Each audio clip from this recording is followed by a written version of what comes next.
حضرت ابو ذر غفاری رضی اللہ تعالیٰ عنہ جنگل میں جا رہے تھے، موت کا وقت آ گیا۔ ان دنوں وہاں کوئی نہیں تھا، صرف حج کے دنوں میں عراق سے حاجی وہاں سے جاتے تھے۔ اس وقت حج کا موسم نہیں تھا، ان کی صرف ایک بیوی اور ایک بیٹی تھی۔ اب ان کو دفن کون کرے گا، غسل کون دے گا، جنازہ کون پڑھائے گا، قبر کون کھودے گا؟ بیوی کہنے لگی اب کیا بنے گا ہمارا، تیرا مسئلہ یہ ہو گیا، ہم کیا کریں؟ تو کہنے لگے نہ تم سے جھوٹ کہوں گا نہ مجھ سے جھوٹ کہا گیا ہے۔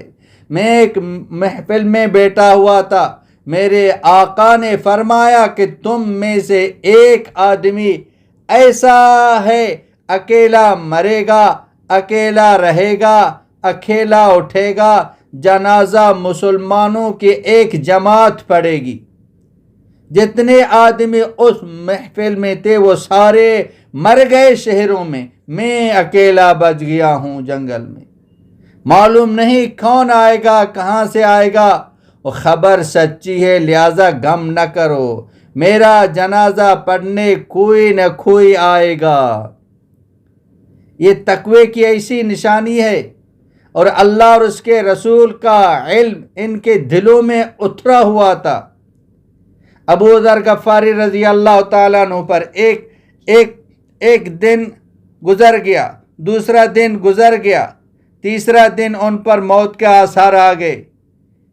بیٹی کو بلایا کہ بیٹی آج مہمان ضرور آئیں گے، میرے جنازے میں لوگ ضرور آئیں گے، ایک جماعت آئے گی، روٹی پکاؤ تاکہ مہمانوں کی خدمت میں کمی نہ آئے، میں ضرور مر جاؤں گا۔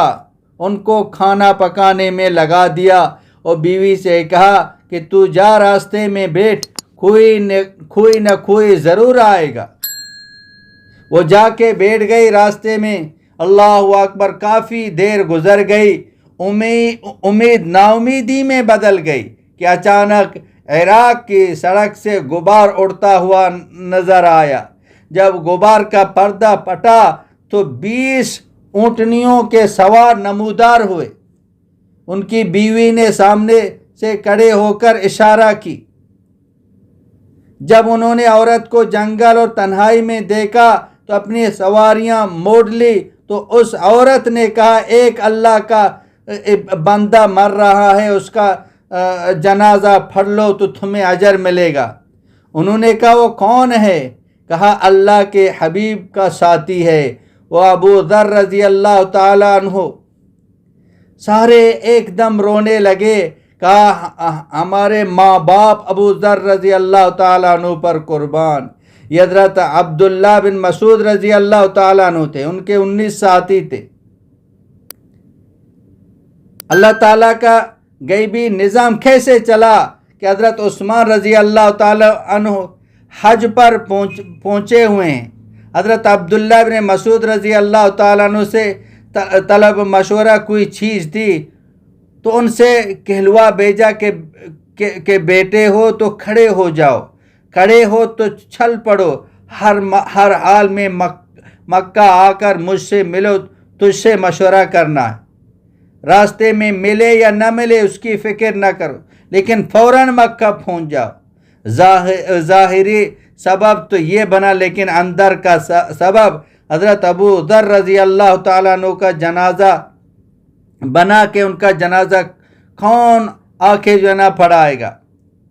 تو ان حضرات نے عمرے کا احرام باندھا ہوا تھا، تو یہ حضرات سواریوں سے اترے اور دوڑتے ہوئے آئے۔ حضرت ابو ذر غفاری رضی اللہ تعالیٰ عنہ اسی اطمینان میں ہیں، پہلے ہی پتا تھا کہ کوئی نہ کوئی آئے گا۔ جب ان کے پاس آئے تو حضرت ابو ذر رضی اللہ تعالیٰ تقوی کے اتنے بڑے مقام پر پہنچے ہوئے تھے، فوراً فرماتے ہیں جس نے حکومت کی نوکری کی وہ مجھے نہ کفن دے نہ میرا جنازہ پڑھے۔ ان 19 میں سے ہر ایک نے حکومت کی ملازمت کی تھی، البتہ ان میں سے ایک نوجوان کھڑے ہوئے، میں نے آج تک حکومت کی نوکری نہیں کی ہے اور یہ حرام بھی میں نے اپنے ہاتھ سے بنایا۔ کہا بس ٹھیک ہے، تو میرے سارے انتظام کرے گا۔ پھر ان کا انتقال ہو گیا، یہ سارے ان کو دفن کر کے چلے گئے۔ بیٹی نے کہا عبداللہ بن مسعود رضی اللہ تعالیٰ عنہ سے، اے چاچا کھانا تیار ہے۔ کہا یہ کھانا پہلے سے کیسے تیار ہو گیا؟ کہا میرے بابا نے کہا تھا کہ آج میرے مہمان آئیں گے، میرا جنازہ پڑھنے کے لیے ان کی خدمت میں غفلت نہ ہو، اس لیے پہلے سے کھانا تیار کر کے رکھا تھا۔ اللہ کے نبی نے جو ارشاد فرمایا تھا ان کو یہ یقین تھا کہ یہ ہو کر رہے گا، یقین تھا۔ اللہ پاک کے نبی نے جو فرمایا وہ حق اور سچ ہے، اس کا یقین ہمارے دلوں میں اتر جائے کہ وہ جو اللہ کے حبیب نے فرمایا تھا صلی اللہ علیہ وسلم وہ ہو جائے گا۔ صحابہ کرام کو یہ یقین تھا۔ نبی علیہ السلام جب کوئی حدیث فرماتے تھے وہ سنتے تھے، کہتے ہیں اس کو 60 مرتبہ ہم دہراتے تھے، یہاں تک کہ وہ ہمارے دلوں کے اندر وہ حدیث کاشت ہو جاتی تھی۔ اللہ کے نبی کی باتوں پر 100% یقین، اللہ کے نبی صلی اللہ علیہ وسلم کی سنتوں پر 100% چلنے والے تھے، نبوت کے رنگ میں رنگے ہوئے تھے۔ جیسے نبی علیہ السلام ہمیشہ غمگین رہتے تھے، ہمیشہ فکر مند رہتے تھے، صحابہ کرام بھی ہمیشہ فکر مند رہتے تھے۔ 100% عمل کرنے والے دنیا میں بھی کامیاب ہو گئے اور آخرت میں بھی کامیاب ہو گئے۔